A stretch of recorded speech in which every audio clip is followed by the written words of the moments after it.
हमारे साथ मौजूद हैं मुस्तफ़ा नवाज खोखर साहब। मुस्तफ़ा नवाज साहब, आपने आज 26 यानी तरमीम के खिलाफ एक पिटीशन दायर की है, एक लेकिन और पिटीशन जी पहले भी पिटीशन दायर हो चुकी हैं। तो मैं आपसे, मेरा ये सवाल है कि आजकल जो एक बहस चल रही है कि एक्सटेंशन के लिए नोटिफिकेशन की ज़रूरत है या नहीं है, तो आप एज ए वकील क्या समझते हैं, इस वक्त नोटिफिकेशन की ज़रूरत है एक्सटेंशन के लिए या नहीं है?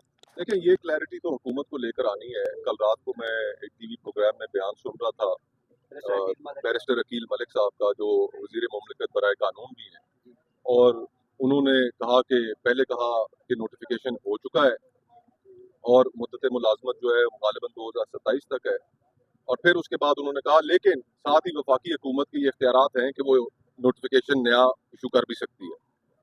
तो ये अजीब सी उन्होंने स्टेटमेंट दी है। इस स्टेटमेंट का कोई सिर पैर मुझे भी समझ नहीं आया कि वो भी वकील हैं, मैं भी वकील हूँ, कि जनाब कहना क्या चाह रहे हैं। वो मेरे तो छोटे भाई हैं, दोस्त भी हैं, बड़े मेरे लिए काबिल एहतराम है। वो जब मैं क्लिप देख रहा था तो उसमें उन्हें खांसी भी आ गई तो गालिबन वो ये सवाल की तवक्को नहीं कर रहे थे, और जब सवाल किया गया तो उनके पास भी शायद कोई जवाब नहीं था, तो बस उन्होंने ये एक स्टेटमेंट दी। लेकिन मैं समझता हूँ कि हुकूमत इस मामले में भी खांसी का शिकार है। फांसी का शिकार है सर। हमने देखा कानून पास हुआ कि जो तरमीम के जरिए उन्होंने ना एक्सटेंशन या मुद्दत मुलाजमत बढ़ा दी, उस कानून को चैलेंज नहीं किया गया, तो वो कानून ठीक है। आपने 26 यानी तरमीम तो चैलेंज किया है, क्या उस कानून को भी चैलेंज करने का वो कोई इरादा है? देखें, 26वीं आईनी तरमीम को जो हमने चैलेंज किया है वो बहुत ही डिफरेंट ग्राउंड्स पे किया है, कि जिसमें जो बुनियादी खदोखाल है आइन का, जिसके अंदर आज़ाद अदलिया का एक तस्वुर है, उसको कॉम्प्रोमाइज़ कर दिया गया है। 26वीं आईनी तरमीम के जो ग्राउंड्स हैं वो बिल्कुल ही मुख्तलिफ है। जहाँ तक इस बाकी लेजिस्लेशन का ताल्लुक है, तो इसके ऊपर प्रिंसिपली तो मैं हमेशा से ये व्यू रखता आया हूँ, पब्लिकली भी रखता आया हूँ, और जब जनरल कियानी की तौसीह हुई थी, तो मेरे नज़दीक, मेरी ज़ाती राय में, general Kayani was a good general.